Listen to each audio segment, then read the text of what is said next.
Mesdames, Messieurs, bonjour et merci d'être au rendez-vous de votre émission Le Jury du Dimanche qui a le plaisir de recevoir Souleymane Teliko. Il est magistrat et auteur des ouvrages Les CAE, comprenez Chambre africaine extraordinaire et la répression des crimes internationaux en Afrique aux éditions L'Harmattan.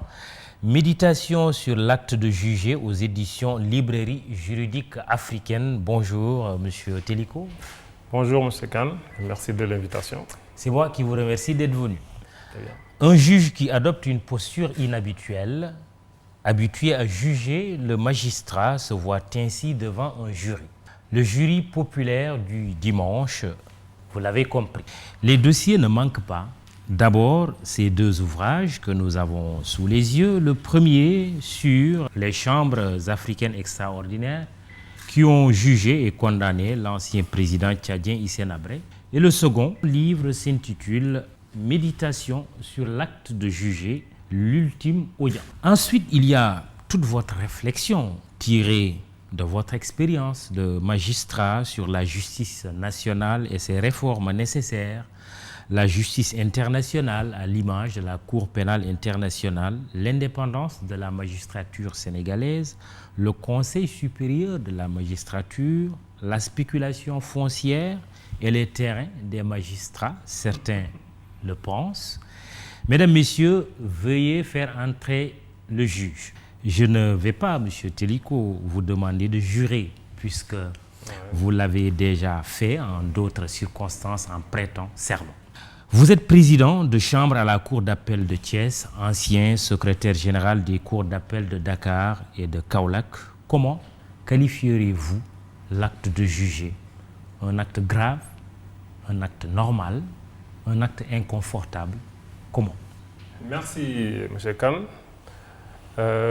Votre introduction tout à l'heure m'a fait penser aux propos de Jean-François Daguesso. C'est un chancelier français, il a été magistrat, il a vécu au XVIIIe siècle. Et il rappelait dans une de ses interventions à propos de la justice une citation où il disait « Vous jugez nos différends et nous jugeons votre justice » en s'adressant au peuple français. Histoire de dire que la justice est un service public et que donc c'est tout à fait normal, compte tenu du rôle central que cette justice joue dans la vie des citoyens, que ces citoyens-là se donnent le droit d'émettre des critiques. Donc c'est tout à fait normal qu'un juge puisse s'attendre à des critiques de la part de ses concitoyens. D'une certaine manière, ce sont des critiques positives qui peuvent nous aider aussi à améliorer le service public de la justice. Cela dit, pour votre question, je pense que l'acte de juger est un acte éminemment grave.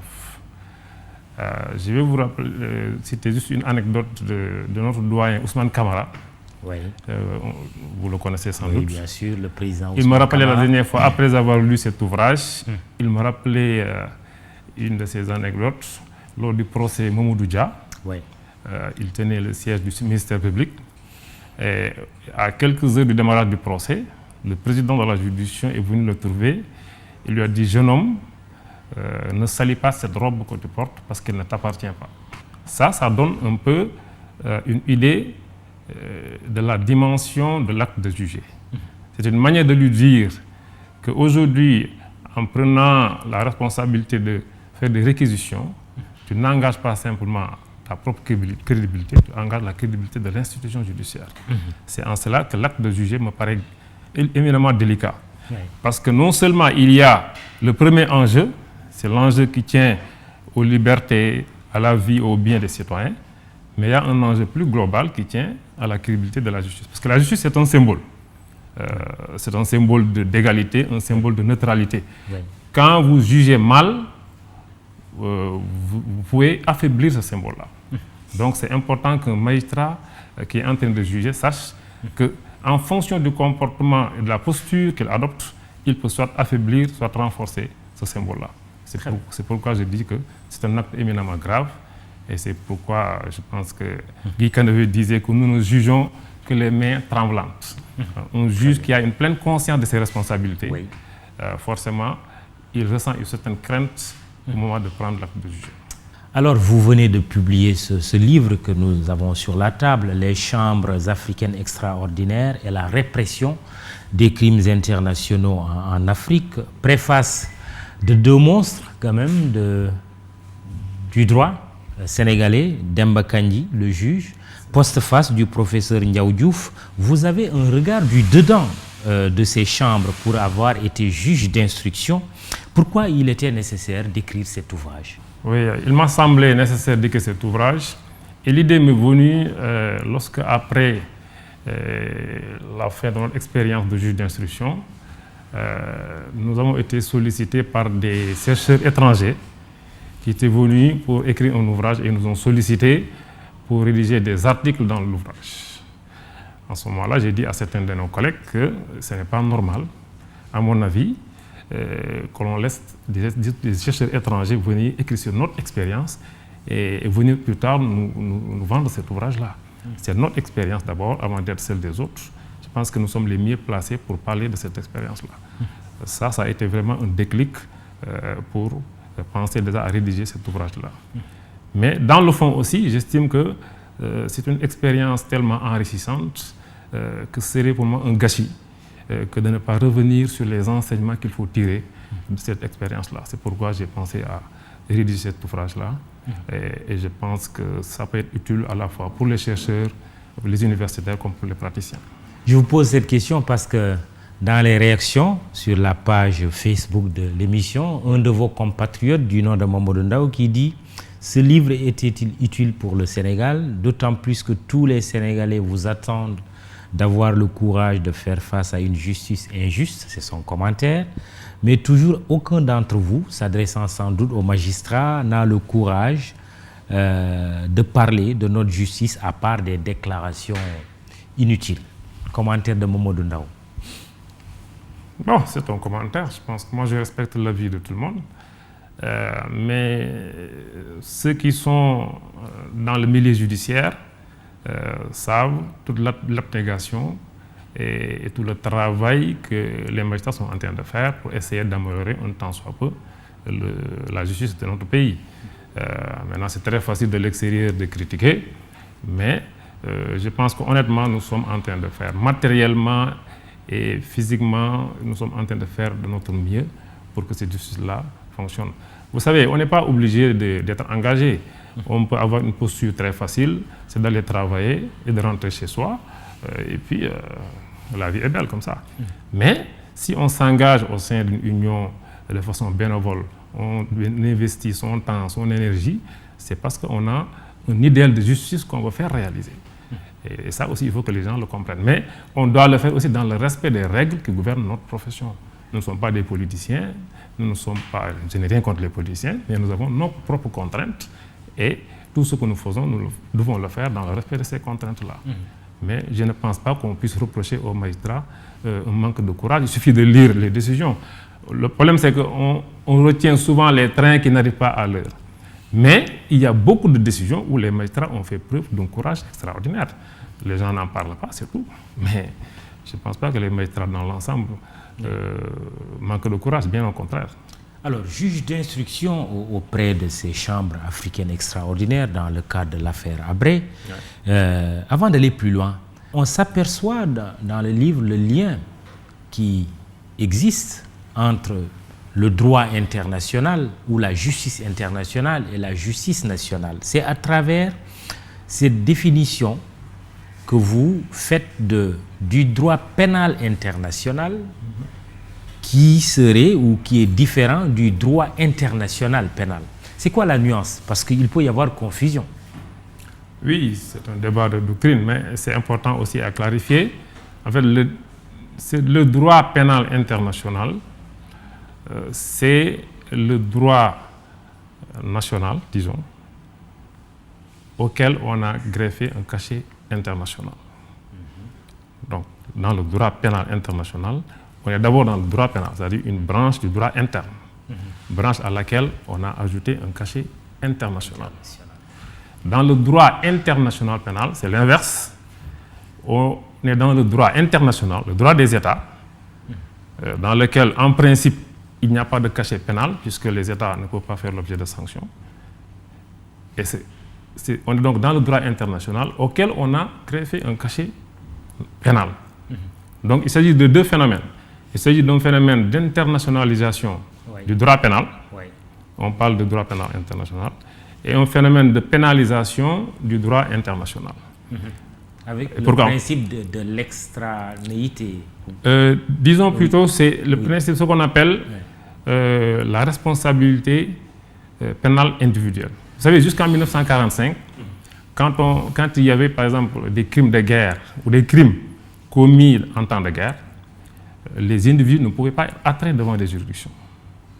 C'est en 1945, avec l'institution du tribunal de Nuremberg, que pour la première fois, on a consacré ce qu'on appelle la responsabilité pénale individuelle.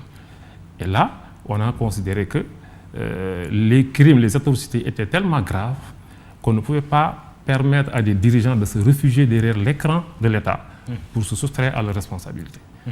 Donc c'est en ce moment-là qu'on a ajouté un cachet pénal à un droit international qui jusque-là n'intéressait que les États. Jusqu'en 1945, quand il y avait des conflits, c'était des conflits entre États. On n'attrait jamais un individu pour des crimes commis en tant que dirigeant. Donc c'est ça qui a fait qu'on a parlé de droit international pénal. Oui. Alors, droit pénal international, pour peut-être la bonne compréhension des auditeurs et téléspectateurs, c'est que vous commettez un fait chez vous, mais du fait de sa gravité, la justice internationale peut en connaître. Est-ce que c'est l'explication qu'il faut avoir? C'est quoi exactement? Quand on dit droit pénal international, c'est une branche du droit interne. Vous commettez un délit, comme le délit d'escroquerie, le délit d'abus de confiance, qui peut être jugé devant les juridictions nationales. Mais s'il se trouve qu'il y a un élément de ce délit qui a été commis ailleurs que sur le territoire national, pour les besoins de l'enquête, il peut arriver qu'un juge puisse avoir besoin de son homologue qui est ailleurs. C'est le principe d'extranéité. Et dans ce cas, il peut procéder par la coopération judiciaire, etc. Et là, on est obligé alors d'appliquer deux juridictions nationales, deux législations nationales. Alors, dès lors qu'on applique deux législations nationales, ça veut dire qu'on est passé du droit pénal interne à un droit pénal international.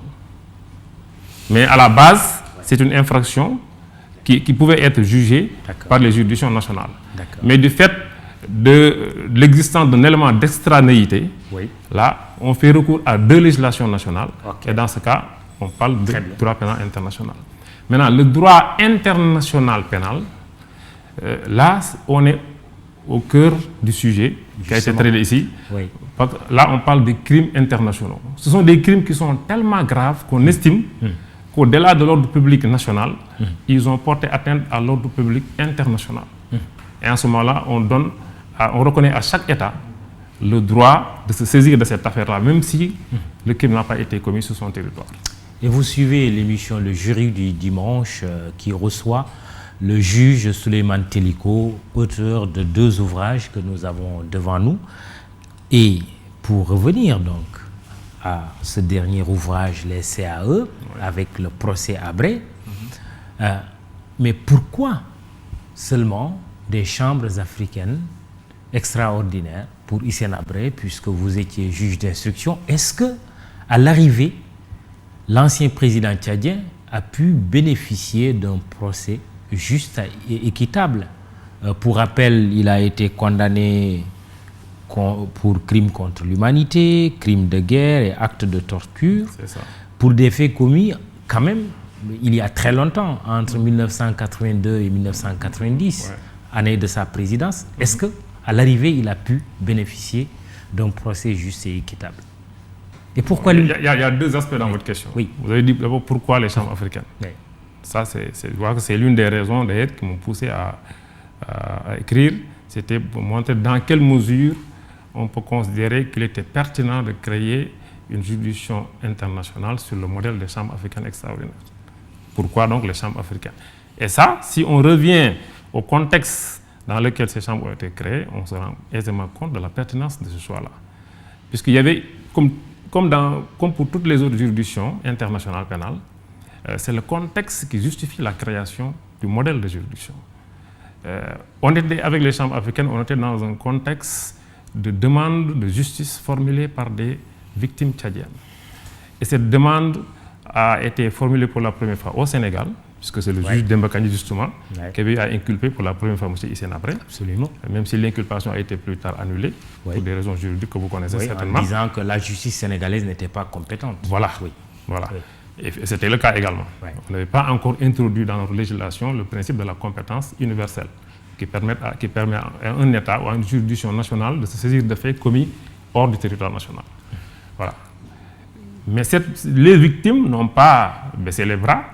Donc, la persistance a abouti en 2012, je pense, à la condamnation de l'État du Sénégal par la Cour internationale de justice qui avait demandé au Sénégal de se conformer à son obligation de juger ou d'extrader.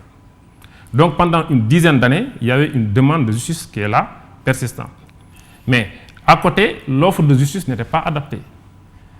Puisque dans un tel cas de figure, l'offre de justice, c'est soit de la juridiction nationale, soit une juridiction internationale. Pour les juridictions nationales, la Cour de justice de la CEDEAO avait considéré que les juridictions nationales sénégalaises ne pouvaient pas juger Hissène Habré, puisqu'il y avait un risque de violation de son droit à un procès juste et équitable. La Cour pénale internationale également ne pouvait pas juger, puisque ce sont des faits qui sont antérieurs à sa date d'entrée en vigueur, à la date d'entrée en vigueur du statut de Rome, 2002. Donc, on était dans un cas de figure où il y avait une demande de justice à laquelle il fallait satisfaire. Or, l'offre de justice qui était là n'était pas adaptée. Il fallait donc quelque chose d'original. Et c'est ça, justement, le mérite des chambres africaines, c'est de constituer une offre de justice adaptée au contexte précis. Est-ce qu'elle ne ressemble pas à une justice taillée sur mesure pour Hissène Habré? Non.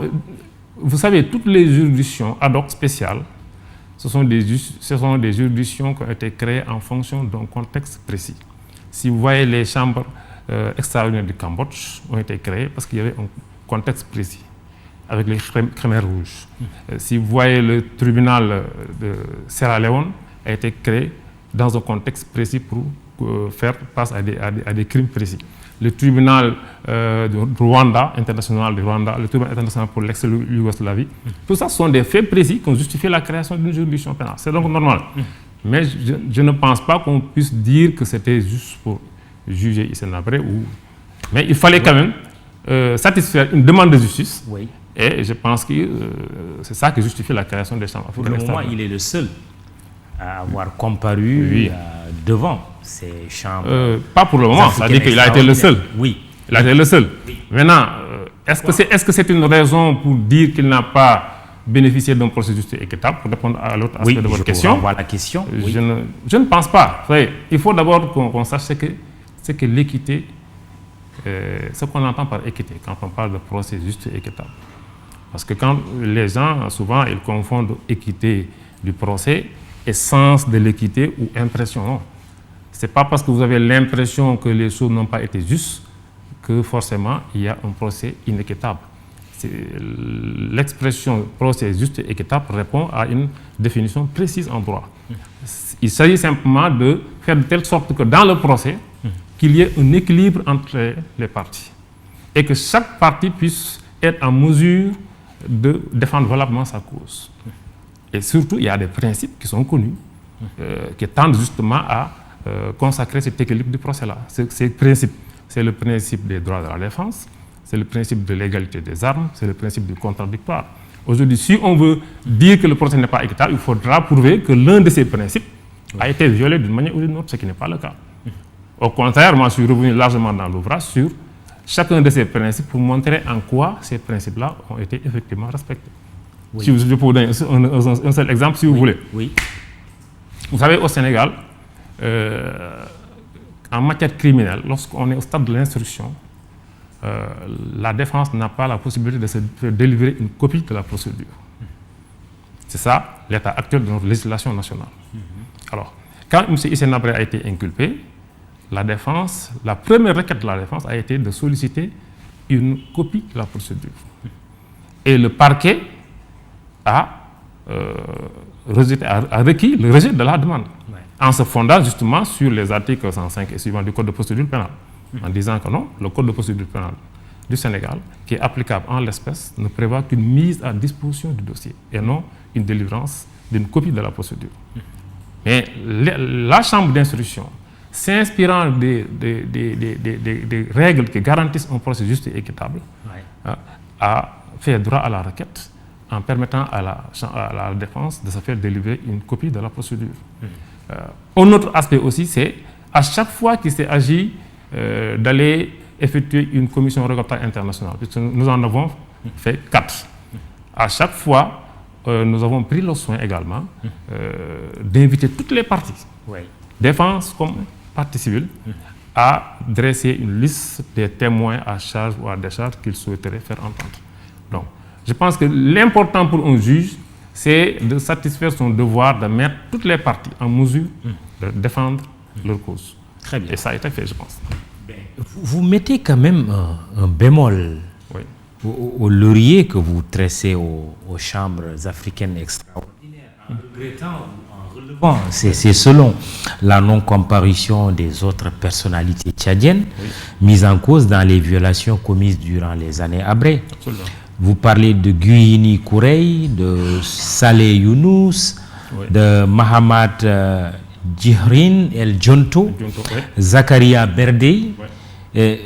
Mais est-ce que là, c'est pas un élément qui peut faire penser qu'il y a quelque chose d'inéquitable et d'injuste peut-être? Non, l'expérience n'a pas été parfaite, c'est clair. Et je n'ai pas voulu aussi me livrer à un exercice de légitimation de ce qui a été fait. J'ai essayé un temps soit peu d'être le plus objectif possible, en relevant ce que je considère comme étant des aspects positifs, mais en insistant également sur des lacunes qui ont existé. Et Dieu sait qu'il y en a eu des lacunes. Et l'une de ces lacunes, justement, c'était le défaut de coopération de l'État du Tchad. C'est le défaut de coopération de l'État du Tchad qui a fait que finalement, nous n'avons pas pu mettre la main sur toutes ces autres personnes. Et Hissène Habré a été poursuivi en même temps que 5 autres personnes, dont celles que vous venez de citer. Et les chambres africaines ont tout fait pour que ces personnes-là puissent être transférées au Sénégal pour rester entendues. Le Tchad a refusé. En dernière analyse, nous avions même sollicité qu'à défaut de les transférer au Sénégal, que le Tchad accepte que ces personnes puissent être inculpées là-bas sur place, entendues, et qu'on puisse revenir avec les procès-verbaux. Là aussi, ils ont refusé. Tout ça, ça dénote aussi d'un manque de coopération de l'État du Tchad. Et ça, c'est de manière générale aussi une limite des chambres africaines, mais c'est une limite qui n'est pas propre aux chambres africaines. Mais autre limite aussi, c'est la question du financement. On a vu quand même l'Union européenne financer les chambres africaines extraordinaires. Mais en quoi ça constitue une limite? Pourquoi l'Union africaine ne prend pas en charge les frais? Non, mais l'Union africaine a contribué. Oui, contribue. Non. Elle crée une juridiction, elle ne peut même pas la financer. Bon, ça c'est un autre problème. Effectivement, je suis revenu sur ça d'ailleurs dans les perspectives, parce qu'effectivement, si on veut pérenniser ce genre d'expérience, il faut qu'on se donne les moyens aussi de notre politique.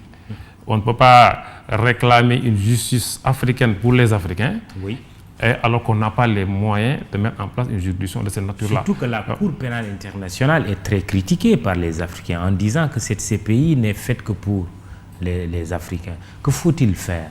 Que les CAE continuent de poursuivre des personnalités africaines mises en cause. Je donne un exemple. Omar El-Béchir, je ne sais même pas s'il est coupable ou innocent, ce n'est pas ça le problème. Est-ce que la CAE doit aller jusque-là pour que cette critique faite à la CPI cesse finalement? Les CAE sont actuellement dissoutes, je le précise. Oui, c'est justement, oui. Vous voulez peut-être parler d'un modèle, d'une juridiction sur le modèle de CAE. C'est ça. Oui. Mais pour la CPI, je pense que les critiques sont en partie fondées. En partie, je dis bien. Oui. Puisque effectivement, si on voit sur les 13 affaires, les situations en cours aujourd'hui, les 10 concernent l'Afrique. Sur la dizaine de mandats d'arrêt internationaux, tous concernent les Africains. Donc il y a une impression d'instrumentalisation de la CPI contre les Africains. Ça, c'est clair. Oui. Mais il faut aussi... Là où George Bush a été cité, par exemple, comme étant passible de poursuite devant la CPI, Ariel Sharon, l'Israélien, qui est finalement décédé, oui, pour vous permettre de poursuivre. Oui, vous savez, quand vous lisez le statut de la CPI, vous vous rendez compte que déjà, la CPI traîne une tare congénitale qui fait qu'elle ne peut pas, actuellement, à l'état actuel des choses, rendre une justice totalement égalitaire. Puisque pour la saisine de la CPI, vous savez, c'est l'État qui peut saisir la CPI, ou le procureur pour ouvrir une enquête également, ou le Conseil de sécurité aussi peut saisir la CPI. Mais lorsque le fait qui est jugé criminel, ce fait-là n'a pas été commis sur le territoire d'un État partie, et lorsque le ressortissant ou l'auteur présumé n'est pas ressortissant d'un État partie, seul le Conseil de sécurité peut saisir la CPI, ouvrir une enquête. Or, ce Conseil de sécurité, comme vous le savez, est composé de certains membres permanents qui ont un droit de veto. Donc aujourd'hui, un Américain qui commet un crime en Israël aux États-Unis, il n'y a aucun risque, de le poursuivre. Puisque les États-Unis ont ce droit de veto-là. Donc déjà, dès le départ, ils se sont aménagés un moyen d'organiser l'impunité de leurs ressortissants. Ce qui est valable pour aussi les autres États membres permanents du Conseil supérieur de la magistrature, comme la France, la le Russie, Conseil de sécurité, vous voulez dire Conseil de sécurité, excusez-moi. Conseil de sécurité. C'est que le Conseil supérieur vous tient à cœur. Oui, Conseil supérieur. On aura l'occasion d'en parler. Conseil de sécurité. Mais je voulais juste ajouter sur ce point. C'est-à-dire que c'est vrai que la CPI est critiquable. C'est ça. Mais il faudrait aussi que les Africains ne se contentent pas de dire que la CPI est critiquable. La CPI fonctionne sur le principe de complémentarité. Elle ne s'impose pas en Afrique. Puisque sur les 10 situations en cours qui concernent l'Afrique, pour les 5 ou les 6, la CPI a été sollicitée. Elle n'est pas venue s'imposer chez nous. Très bien. Elle ne s'impose pas. Elle fonctionne sur le principe de complémentarité. C'est-à-dire qu'elle n'intervient que si les juridictions nationales n'ont pas la capacité ou la volonté d'ouvrir des enquêtes. On va y aller très très vite. Vous préférez, malgré tout, même si elles sont dissoutes aujourd'hui, la chambre ou les chambres africaines extraordinaires à des juridictions comme la CPI, on en parlait, mais même des tribunaux internationaux pour le Rwanda ou l'ex-Yougoslavie. C'est ce qu'on semble comprendre en vous lisant. En fait, moi je pense que le problème ne se pose pas en termes de concurrence, mais de complémentarité. Je me dis que la justice doit être organisée dans l'intérêt des victimes. Et les victimes, c'est quoi leur intérêt? C'est d'avoir le maximum de possibilités de saisine de juge. Donc, ce qui est préférable, c'est que nos juridictions nationales aient les moyens et l'indépendance aussi nécessaire pour pouvoir juger de tels crimes. Si ce n'est pas le cas, et comme très souvent ce n'est pas le cas, je pense que ce serait aussi livrer les victimes à leur sort, à leur triste sort, que de refuser aussi de saisir la CPI. Donc pour moi, il faut qu'on organise plusieurs offres, qu'il y ait une offre nationale, une offre internationale. Et maintenant, laisser aux victimes le soin de saisir les juridictions. Pour terminer sur le procès Habré, question innocente. Comment peut-on imputer à un chef d'État un crime qui aurait été commis par un gardien de prison? Oui, question intéressante. Je disais tout à l'heure que jusqu'en 1945, il n'y avait aucune possibilité de traduire devant une juridiction internationale un dirigeant pour des faits, même s'ils sont considérés comme des faits criminels. Donc la qualité de dirigeant était en quelque sorte un facteur de criminalité et un refuge d'impunité. Puisque le dirigeant qui est planifié des crimes pouvait aussi invoquer sa situation, sa qualité de dirigeant pour se soustraire à sa responsabilité en disant que c'est l'État qui doit être attiré et pas moi. Donc c'est en 1945 que le tribunal de Nuremberg a brisé ce verrou en consacrant ce qu'on appelle la responsabilité pénale individuelle. Ça, c'est la première chose. Restez maintenant à régler cette question que vous posez. Comment concrètement imputer des faits commis par un agent subalterne à un dirigeant aussi haut placé? Un magistrat qui n'a fait, ou un juriste qui ne connaît que les catégories internes que nous utilisons, pourrait vous dire que ce n'est pas possible. Oui. Puisqu'il n'y a pas de responsabilité du fait d'autrui, Oui. et il n'y a pas aussi de responsabilité par omission Oui. pour crime. Pourquoi cela a été possible pour Habré? Ça a été possible parce que... Non, pas après. Oui. De manière générale, Oui.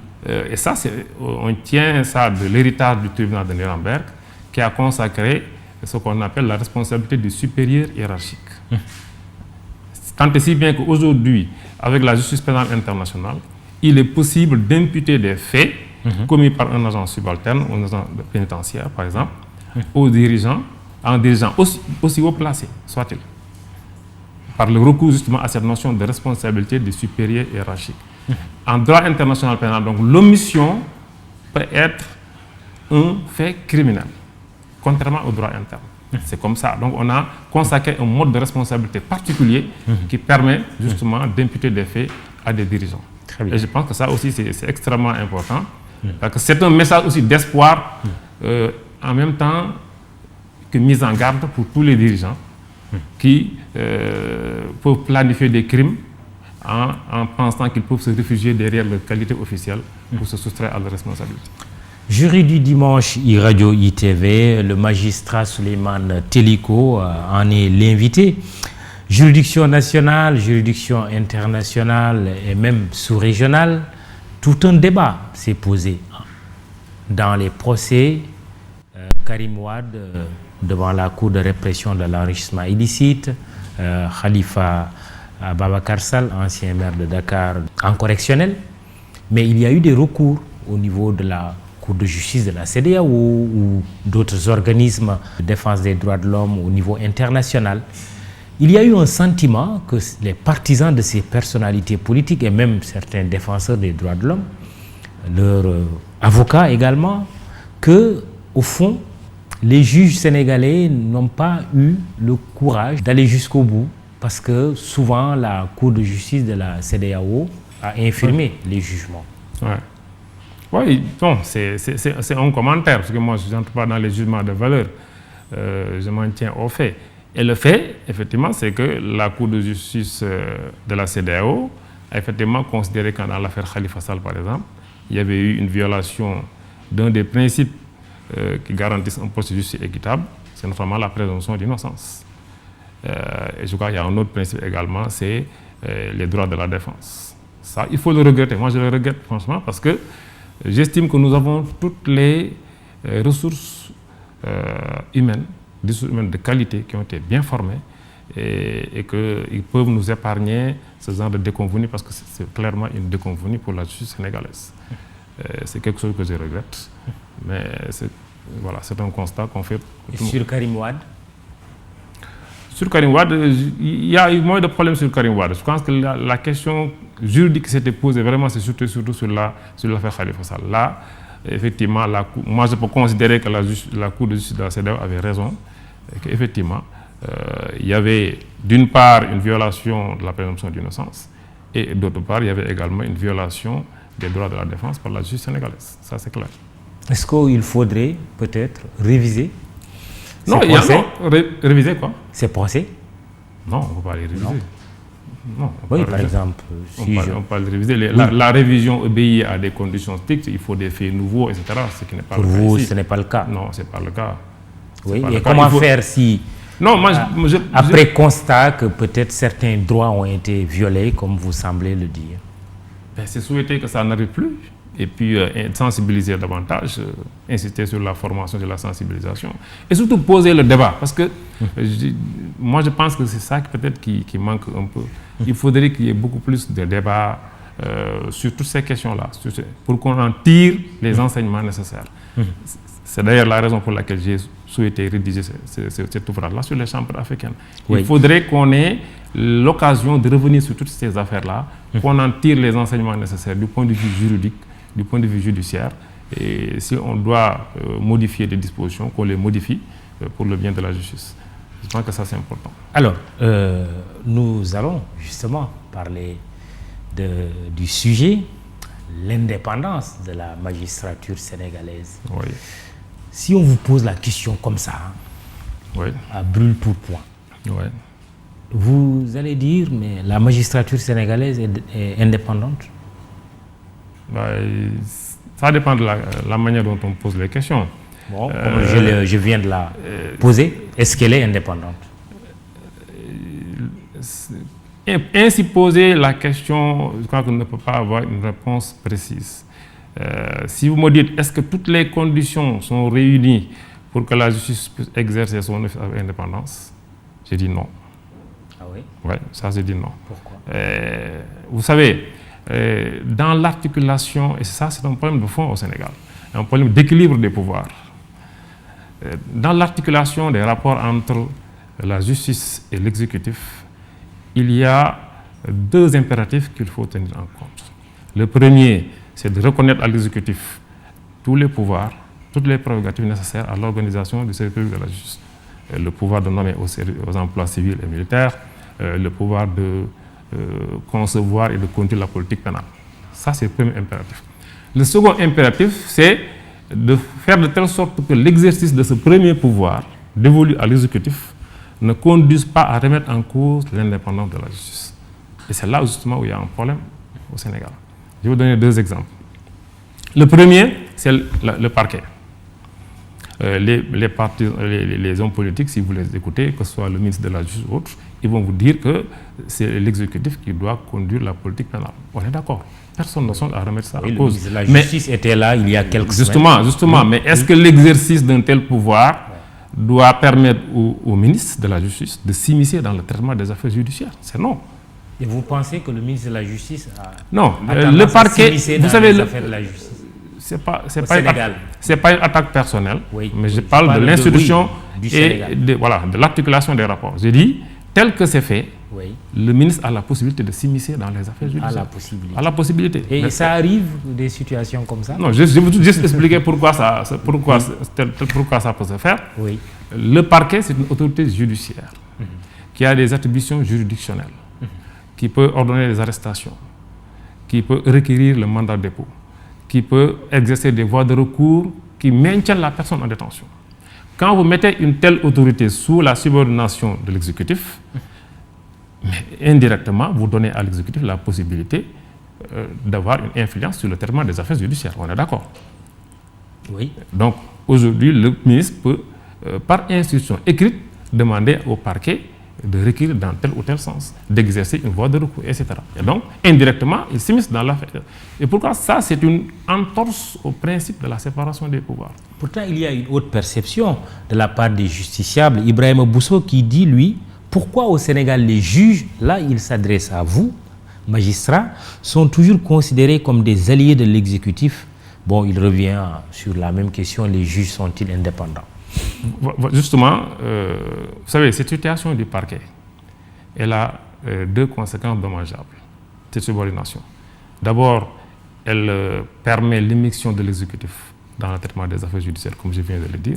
Et ensuite, elle nuit à l'image de la justice tout entière. Puisque le justiciable, ce qu'il voit, c'est une autorité judiciaire. Et un magistrat français parlait de venin de la suspicion. Cette subordination fait peser sur le parquet et par ricochet sur toute la justice un soupçon permanent de manipulation et de collusion avec l'exécutif. C'est pourquoi, même en France, depuis 2013, le ministre de la Justice ne peut plus donner des instructions.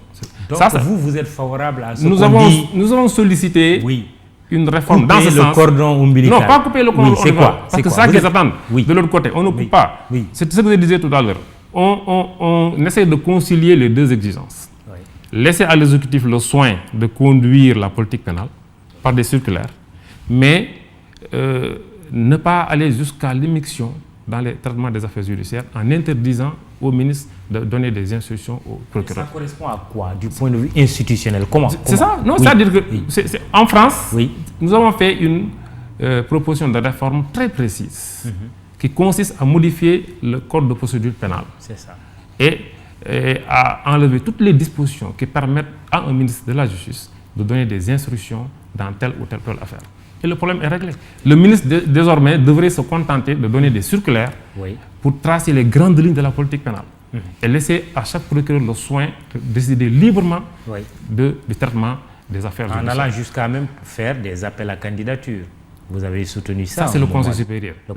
Tout à l'heure, je disais que... Je vois que vous Vous êtes pressé de parler du Conseil supérieur de la magistrature. Parlons-en.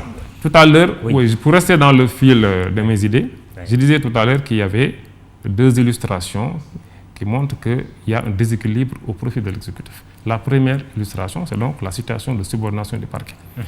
La seconde illustration, c'est le Conseil supérieur de la magistrature. Vous savez, le Conseil supérieur, il a 2 rôles principaux. Le premier, c'est de garantir l'indépendance des juges, des magistrats et des juges en particulier, et de protéger les juges contre les risques de représailles ou d'arbitraire de l'exécutif. C'est ça le premier rôle, fondamental. Alors, Mamoudou, est-ce que vous pouvez comprendre qu'un organe qui est censé protéger les juges contre les risques de représailles venant de l'exécutif puisse être dirigé et piloté de main de maître par ce même exécutif? Quand vous regardez la composition, le fonctionnement, les attributions, tout presque revient à l'exécutif. Que voulez-vous concrètement? Concrètement, c'est qu'on modifie la composition du Conseil supérieur de la magistrature. Ce que nous avons proposé, c'est que ce conseil soit dirigé par des magistrats. Que le président de la République, que l'exécutif ne puisse plus siéger au sein du Conseil supérieur de la magistrature. Aussi bien le président que le ministre de la Justice. D'ailleurs, autant on peut discuter de la présence du président parce qu'il est garant du bon fonctionnement des institutions, autant je pense que la présence du ministre de la Justice ne se justifie absolument pas. Rien ne justifie la présence du ministre de la Justice au sein du Conseil supérieur de la magistrature. C'est un conseil qui est chargé de protéger les juges contre les risques de représailles de l'exécutif. Il ne peut pas être dirigé comme ça par l'exécutif. C'est un paradoxe. Et pour la composition, nous avons aussi sollicité une proportion plus importante de membres élus.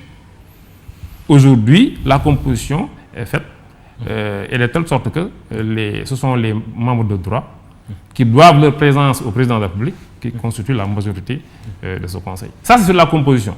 Je vais un mot sur les attributions. Les attributions et le fonctionnement. Nous estimons simplement que pour les attributions, le pouvoir de proposition devrait revenir aux membres du conseil. Vous savez qu'aujourd'hui, c'est le ministre qui propose aux postes de nomination. C'est le ministre. Les membres du Conseil supérieur de la magistrature n'ont aucun pouvoir si ce n'est celui d'émettre des avis. Alors, nous avons proposé que, à la place du ministre, ce soit les membres du Conseil supérieur, les magistrats qui fassent les propositions de nomination. Troisième axe principal de notre proposition, c'est l'institution d'appel à candidature. Je disais que le Conseil a 2 rôles. Un rôle de protection, de garant de l'indépendance, et un rôle, l'autre rôle, c'est un rôle de promotion des valeurs du travail. Le Conseil, un peu ce que la gestion ou la direction des ressources humaines représente au niveau des entreprises privées. Très bien. Alors, il doit avoir les moyens de promouvoir le culte du mérite et de l'excellence par un appel à candidature.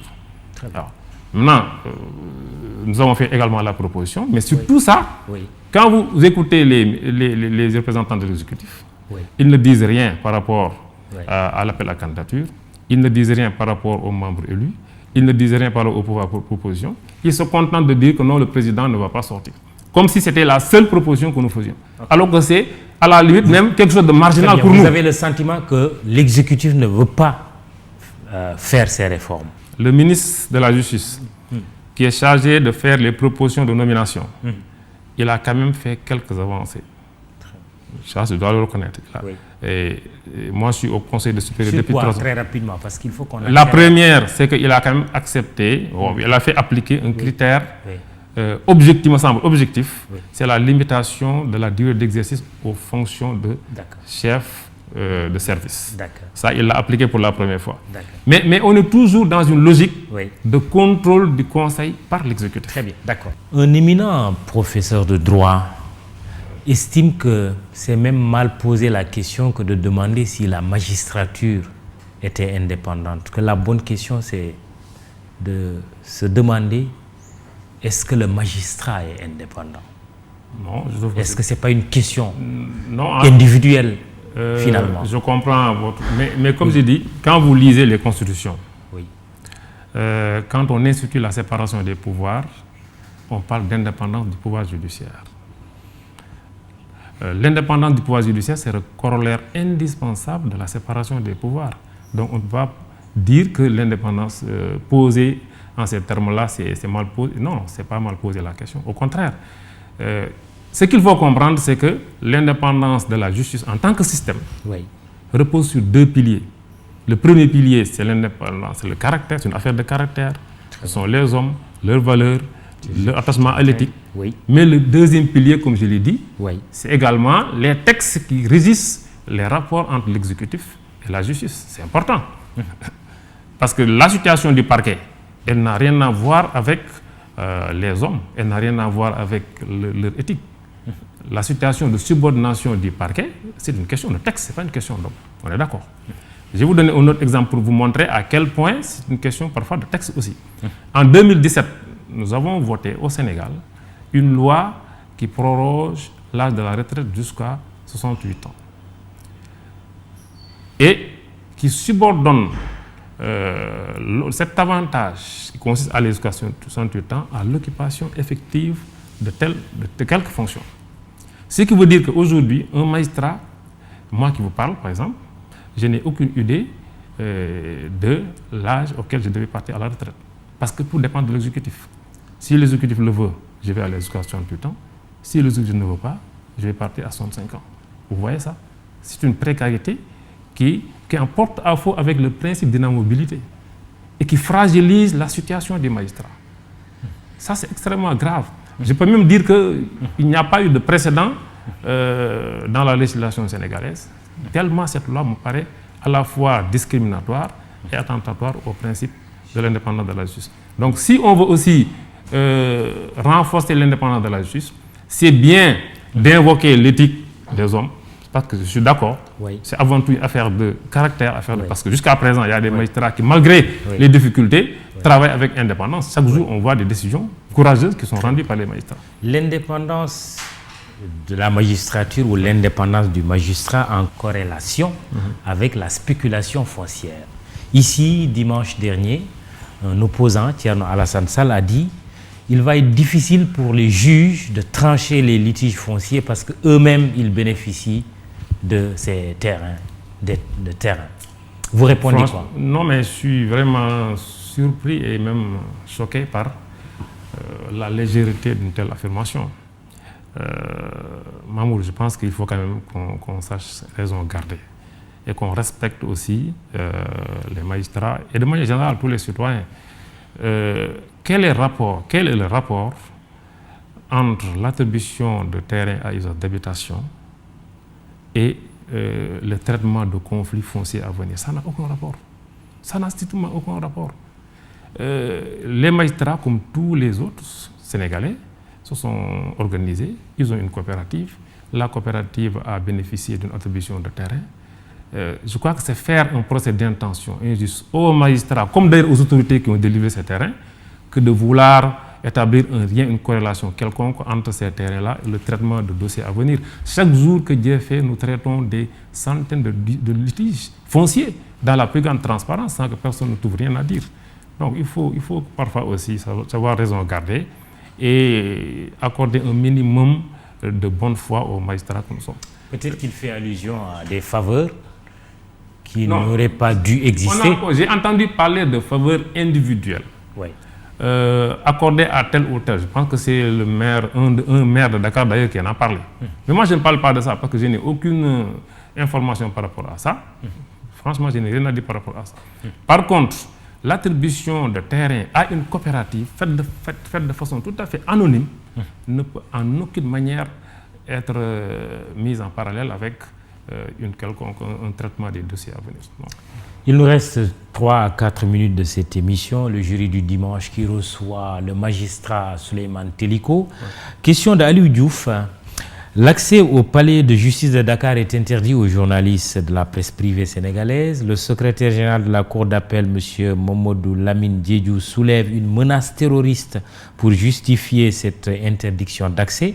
Le magistrat explique que les organisations terroristes voudraient les plans du palais de justice qui expliqueraient cette mesure. Quelle lecture en fait le juge Souleymane Teliko? J'en ai entendu parler hier. J'ai essayé d'ailleurs d'en savoir un peu plus. Malheureusement, je n'ai pas pu joindre mon collègue, Mamoudou Lamine Diédhiou, qui est un magistrat très sérieux.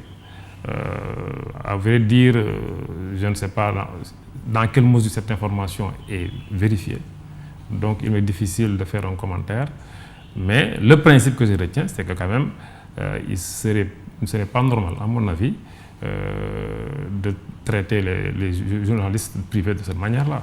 Si les journalistes de l'État ont le droit de pénétrer, d'accéder au palais, il n'y a pas de raison qu'on interdise l'accès à d'autres journalistes. Ouais. Maintenant, pour le reste, je me ferai le devoir de me rapprocher de mon collègue pour savoir exactement ce qu'il en est. On peut comprendre la gravité d'une situation quand on parle de menace terroriste. Tout le monde est d'accord, mais quel lien entre, c'est ça. C'est pourquoi journaliste et une menace terroriste? Franchement, moi, je ne vois pas le lien. C'est pourquoi c'est une information qui me paraît très étonnante. Mais comme je n'ai pas encore eu la confirmation de cette décision, je ne peux pas en dire davantage. Grève des greffiers qui paralyse quelque peu l'administration de la justice. Vous en pensez quoi? C'est pas quelque peu. Oui, c'est vraiment regrettable. Hein? Sérieusement? La justice est aujourd'hui paralysée par cette grève des greffiers? Oui, mais il y a beaucoup. En partie, oui, parce qu'il y a beaucoup d'audiences qui ne peuvent pas être tenues. Oui. Beaucoup. Le Sudjus, c'est quand même une organisation très représentative. Moi, nous les avons d'ailleurs rencontrés. L'UMS a rencontré le Sudjus. Oui, je rappelle que vous êtes le président et nous sommes en train aussi de faire des démarches pour qu'on puisse dépasser cette crise-là, puisque nous avons intérêt à ce que le service de la justice fonctionne. Et dans la mesure du possible, moi j'invite les autorités à prendre en charge ces revendications de nos collaborateurs, parce que ce sont nos collaborateurs dans le service de la justice. On va terminer, peut-être prendre les 2 dernières minutes de cette émission en parlant d'un autre livre, Méditation sur l'acte de juger, l'audience ultime.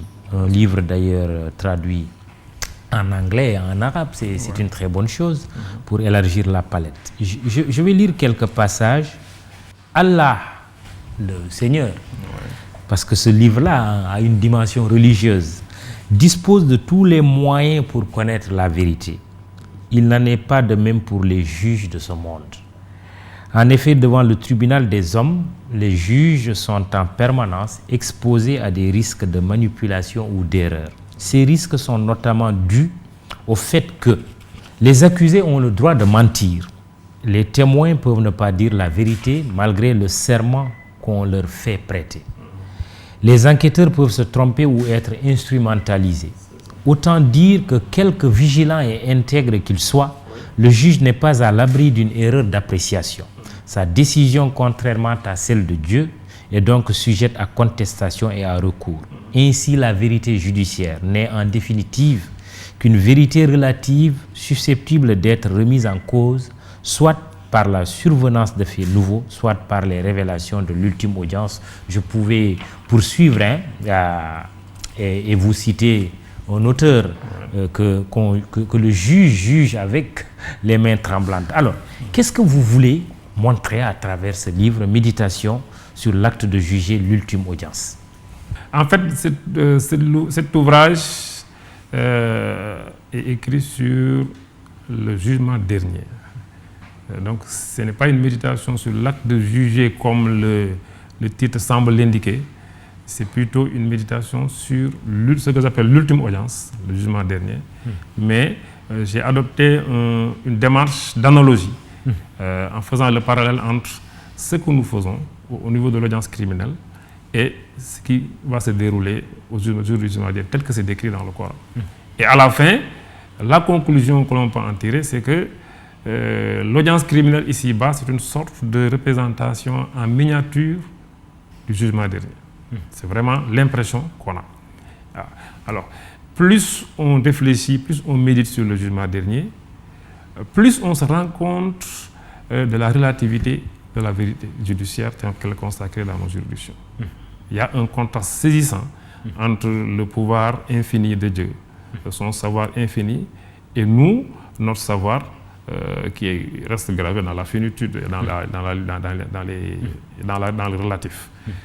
C'est pourquoi j'ai fait cette conclusion-là, pour dire qu'il faudrait que nous soyons davantage conscients de la relativité de la vérité judiciaire et qu'on s'évertue à être beaucoup plus vigilant et rigoureux dans les actes que nous avons à poser.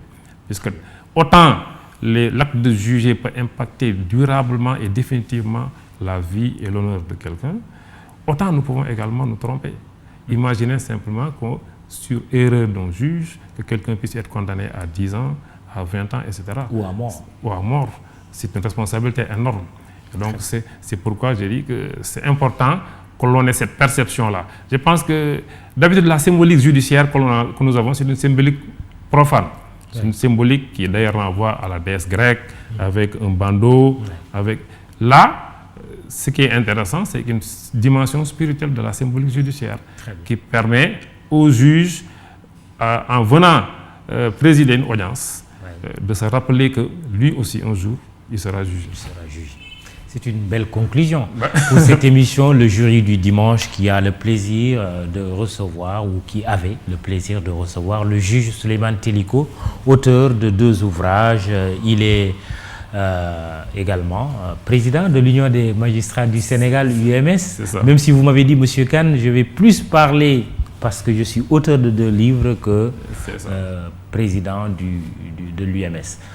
Présenté par Mahmoud Ibra Kane, ce jury du dimanche, à la technique Abdoulaye Ndiaye, Babacar Ndiaye, Ndiankou Imamar Sen, réseaux sociaux Biram Pouy Mamoudou Diagne, Immédia SN qui vous fera le compte rendu de l'émission, Aliou Diouf et Abdoulaye Silla à la photo. Merci de nous avoir regardés et écoutés, bien sûr.